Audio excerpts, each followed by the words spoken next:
तो नमस्कार मंडळी. तर आलो होतो नेपियर काढून झालंय, घास कापून झालाय आणि आता आलो होतो मार्वेल कापायला. मार्वेल म्हणजे आपलं हे काडी गवत. तर आता काडी गवताचे 2-3 वजे कापले तरी होतील.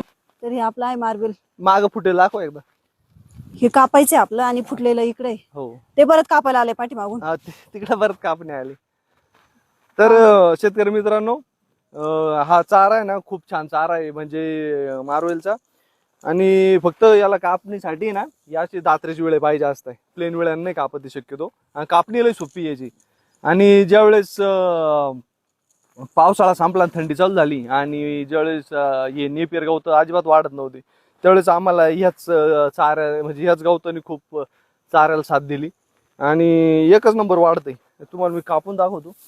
कापायला एकदम सोपं आहे, म्हणजे इतक्यात असा चारा होतोय ना. हे बा,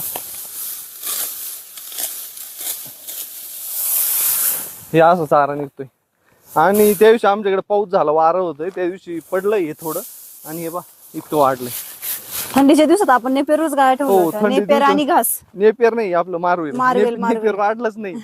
हा नेपियर नव्हतं त्या काळात, आपण मार्वेलच घातलं सगळं. आणि याची लागवड आहे ना, म्हणजे पावसाळा हिवाळा सक्सेस होती, उन्हाळ्यात नाही जर्मिनेशन. पण पावसाळ्यात 100% जर्मिनेशन. मागच्या पावसाळ्यात आपली ही लागवड आहे. 1 वर्ष झालं होईल आता जून मध्ये. 1 वर्ष होईल आता. लागवड कशी करायची सांगा ना मंडळींना. मला नाही, मंडळींना सांग. हे सोपं राहतंय ते. म्हणजे काय असतं, हे असं याला असे कांडी डोळ्यात. आता बऱ्याचशा मंडळीला माहित पण असेल का काय प्रकारे, पण आज बऱ्याचशा शेतकऱ्यांना माहित नाही.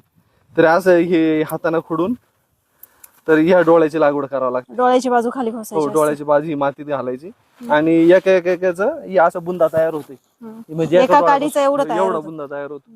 आणि खूप किती दिवस चालतं बरं हे? 2-3 वर्ष चांगलं चालतं. आणि त्यानंतर जर चांगलं ट्रीटमेंट केली, म्हणजे नंतर बुरशी वाढते, बुरशीनाशक जर वापरले तर मग पुढं पण चालते. आणि कसं आहे शेतकरी मित्रांनो, जर चांगलं जर खत व्यवस्थापन जर असेल ना, आपला मेथी घास जसा 20-22 दिवसात कापायला येतोय, तर हे 30-35 दिवसाला कापणी 100% भेटते.